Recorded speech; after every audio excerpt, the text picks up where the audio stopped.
임대 사업을 할 때 제소전화해줘서가 반드시 필요하다라고 나는 생각해. 그 이유는 우리가 임대 사업 해보신 분들은 알아.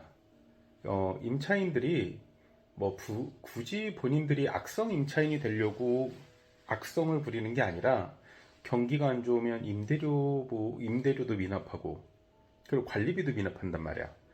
그럼 본인들은 먹고 살기 위해서 어쩔 수 없이 그렇게 하지만 임대인 입장은 다른 거거든. 그럼 임대인 입장에서는 임대 수익을 내려고 임대차 사업을 하려고 건물을 투자했는데 건물에 투자해서 보니까 첫 달에만 두 번째 달에 세 번째 달에 혹은 일부만 임대료랑 들어오고 관리비도 미납되고 임대료도 미납되고 이게 쌓이니까 엄청난 거야. 예를 들어 볼까? 보증금 5천에 월 500짜리가 있다고 생각해 보자. 보증금 5천에 월 500만 원짜리가 있다고 생각해. 통상 요즘의 흐름이 그러더라고. 내가 주관하는 대부분 이제 보증금은 한 두 배 정도로 보거든. 보증금 1억에 월 한 500 정도가 난 적당하다고 봐. 그 정도는 돼야, 봐봐. 그렇게 됐을 때 500만 원이 3개월이 밀리면 1,500만 원이야.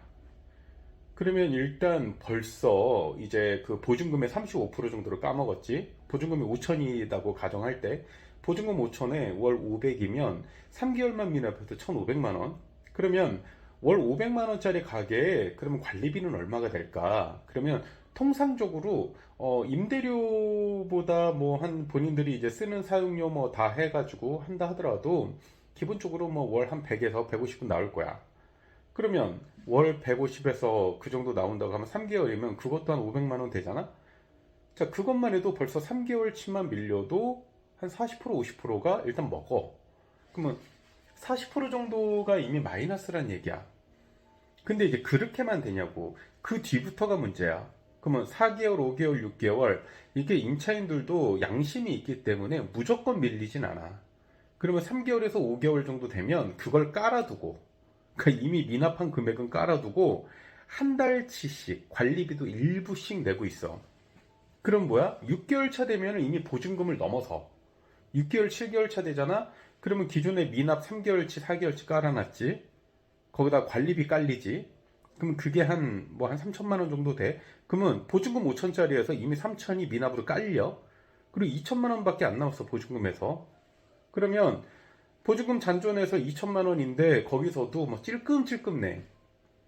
그러다가 뭐 연말, 연초, 뭐 이때 뭐 대목을 못 잡잖아? 그럼 이분들 그냥 망하는 거야. 그럼 그 뒤에는 또 어떤 상황이 되냐? 그 뒤부터 또 명도에 대한 문제가 생겨. 왜? 나가라고 하는데 안 나가.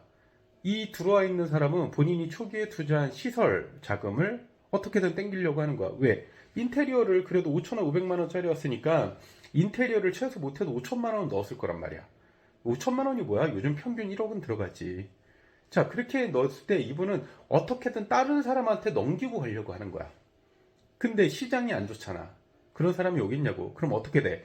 이 사람은, 이 임차인은 스스로 악성 임차인이 돼서 얼굴에 가면을 쓰고 이 사람은 계속 장사하면서 임대료나 미납 관리비는 안 내고 본인들 집에 가져갈 돈, 본인들 생활비 혹은 직원들 인건비만 내다가 질질 끌고 가다가 결국은 문을 잠그고 잠수 타는 일이 생겨. 그렇게 되면 일단 보증금을 상회해서 이미 보증금이 5천인데 뭐 미납이 임대료 미납과 관리비 미납까지 해가지고 막 7, 8천, 1억이 돼버려. 그런 경우 되게 많아. 그러니까 이렇게 됐을 때 그럼 우리나라 법이 그럼 임대인의 손을 들어주고 어떻게 하냐? 법은 항상 니네 둘이 알아서 해라라고 해. 그럼 니네 둘이 알아서 하라고 하는 우리나라의 사법부에 뭘 믿고 하냐고. 그래서 내가 얘기하는 게 최소 보증금 1,500에 월 100만 원짜리는 내가 그렇게 뭐 제소전화해 조서를 하라고는 안 해. 근데 보증금 5천, 6천이 넘어가고 월 300에서 500 정도 이상이 되는 임대조건 시장에서는 무조건 제소전화해 조서를 하라고 하는 거야. 제소전화해 조서는 확정 판결에 대한 느낌도 있어.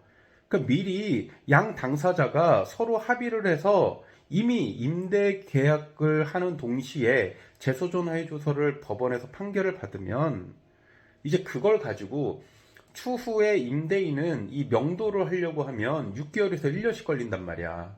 그럼 6개월에서 1년 동안 걸리는 기간 동안에 임대료 못 받아. 그럼 이미 내 수익은 깎여. 월 500씩만 적여도 이미 6개월이면 3천만 원 마이너스. 거기다가 승소를 했어. 이 사람이 나가도 거기에 대한 또 철거니 뭐니 이런 부분에 대해서 또 5천만 원 정도가 들어가. 또 5천만 원 마이너스. 그러면 그거 다 철거 공사하는 기간 하면은 거의 1년 그냥 지나가. 1년 지나가면 건물주는 앉아서 그냥 1억에서 1억 5천 정도 까먹는 거야. 아니, 우리나라는 이 개떡 같은 법이잖아? 언제든 임차인은 항상 계약갱신 청구권이라 그래서 최대 10년 동안 있을 수 있대. 주택도 만 4년까지 있을 수 있잖아. 근데 이거는 너무나 좀 편협한 거지. 그러면 임대인을 위한 권리도 챙겨줘야지. 그거를 법에서 못 챙겨주니까, 어떤 법규에서 못 챙겨주니까 우리가 재소전화의 조소를 하라고 하는데, 왜 중개사들이 임차인 그거 하나 임차시켜 보겠다고 눈치 보면서 그런 거 안 해도 된다. 아니 뭐 보증금 있지 않냐. 보증금 안 냈을 때 그들이 해결해 주는 게 없잖아. 본인들은 중개 계약 끝내놓고 나면 중개 수수료 0.9%에서 0.3% 받고 끝나고 나가버리잖아. 수수료가 작아서 그런가? 이 사람들 일하는 게 이상해.